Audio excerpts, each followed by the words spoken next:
Halo, selamat siang Anda pemirsa Metro TV Sumatera Utara. Sekarang ini saya berada di kantor wilayah Kementerian Hukum dan HAM Sumatera Utara. Kita akan berbicara selama 30 menit ke depan bersama narasumber saya dalam program Tanya Kemenkumham. Kita akan berbicara tentang dua produk hukum administrasi hukum umum, aposti dan juga perseroan perorangan. Ikuti saya. Seperti yang saya janjikan tadi, untuk Anda pemirsa Metro TV Sumatera Utara, saya kembali hadir tentunya. Kali ini kita dalam program Tanya Kemenkumham.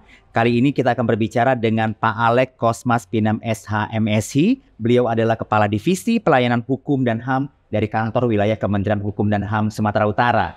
Dan kali ini kita akan berbicara tentang dua layanan administrasi hukum umum. Yang akan kita bahas adalah aposti dan juga berbicara tentang perseroan perorangan. Kita akan sapa dulu Pak Alex. Apa kabar Pak Alex? Baik Pak Jaki. Baik. Hari ini Pak Alex kita ada di Metro TV Sumatera Utara. Kita berbicara tentang dua layanan administrasi hukum umum, aposti dan juga perseroan perorangan. Kita mau memberikan suatu pengertian dulu nih Pak Alex sebagai pemirsa Metro TV Sumatera Utara dari produk yang pertama layanan administrasi hukum umum adalah aposti.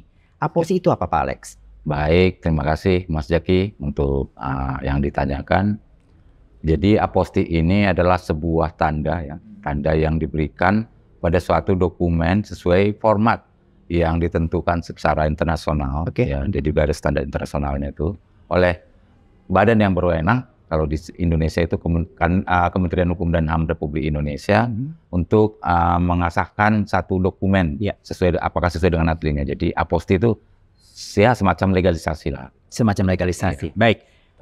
Yang kedua mungkin yang menjadi pertanyaan saya dan juga pemirsa Metro TV adalah cara mengurusnya nih Pak Alex. Kalau tadi Pak Alex sudah berbicara bahwasanya aposti ini merupakan bagian dari legalisasi Pak Alex ya. Bagaimana cara mengurusnya Pak Alex? Baik, Mas Jaki, bagi masyarakat yang membutuhkan layanan untuk aposti ini bisa mendapatkannya dengan masuk ke website kita, khususnya apostilahu.go.id. Jadi nanti dia masuk di web itu, kemudian nanti di sana sudah ada layanan yang disiapkan aplikasi. Cukup ke situ aja masuknya.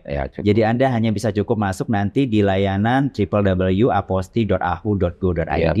Dan setelah itu nanti layanan yang Anda butuhkan, pengiriman dokumen, itu nanti ada di semua di web tersebut ya Pak Alex ya? Iya, siap. Dan pertanyaan selanjutnya mungkin yang menjadi pertanyaan juga adalah berapa lama proses mungkin dari Anda pemirsa Metro TV Sumatera Utara yang ingin mengurus layanan aposti ini, berapa lama sih Pak Alex? Kalau dari aplikasi kita masuk kita mau permohonan aposti ini bisa memakan waktu 3 hari Mas Jaki. 3 hari waktu kerja? Iya, 3 hari kerja setelah permohonan diterima oleh Direktorat Jenderal AU secara online tadi, melalui website tadi, nanti akan 3 hari diselesaikan. Nah, dokumen apa aja sih Pak Alex sebenarnya yang bisa menggunakan jasa aposti ini sendiri Pak Alex? Jadi sesuai dengan keputusan Menteri Hukum dan HAM Republik Indonesia tahun 2022 tentang daftar jenis dokumen layanan legalisasi apostil pada dokumen publik itu, maka dokumen yang bisa dimohonkan untuk apostil adalah dokumen seperti pendidikan, dokumen pernikahan, dokumen perdagangan yang dikeluarkan instansi yang berwenang, dokumen terjemahan juga, dokumen kependudukan, misalnya KTP. Kependudukan juga bisa? Ya, misalnya KTP dan dokumen kepolisian, misalnya seperti SIM gitu, Alex. Surat izin mengemudi atau surat keterangan berkelakuan baik. Itu bisa diaposti. Ada pengecualian Pak Alex? Dokumen apa mungkin yang tidak bisa melakukan aposti? Ya, kalau menurut kan ada peraturan Menteri Hukum nomor 6 tahun 2022 terkait dengan layanan aposti ini, tata caranya itu bahwa dokumen-dokumen yang kepabeanan yang dikeluarkan oleh Bea Cukai yang memang langsung dia, dan kemudian dokumen dari Kementerian Luar Negeri yang berkaitan dengan diplomat itu tidak perlu diaposti. Itu tidak perlu ya? Ya.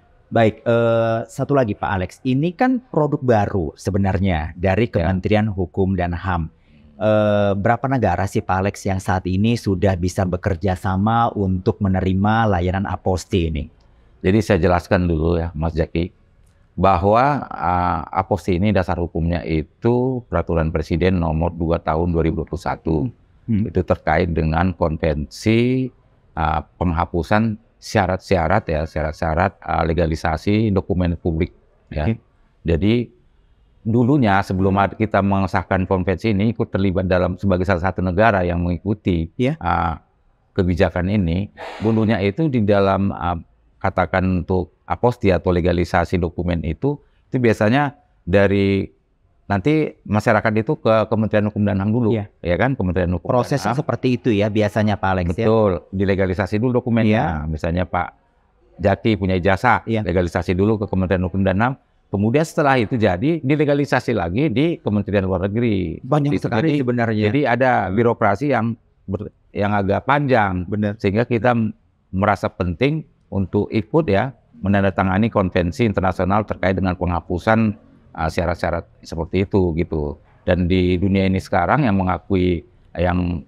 ikut konvensi itu ada 126 negara. 126 negara itu adalah negara-negara yang tentunya bekerja sama untuk layanan aposti ini ya, Pak Alex ya.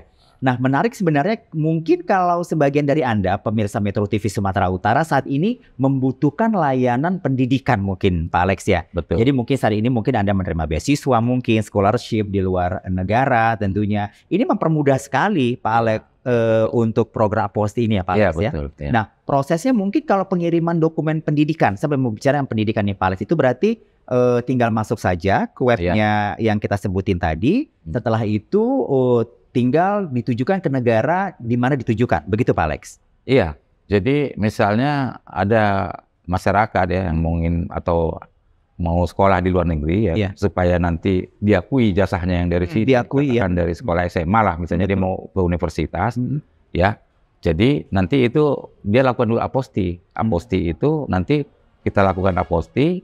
Dalam proses 3 hari itu nanti namun tetap ada verifikasi dokumen aslinya.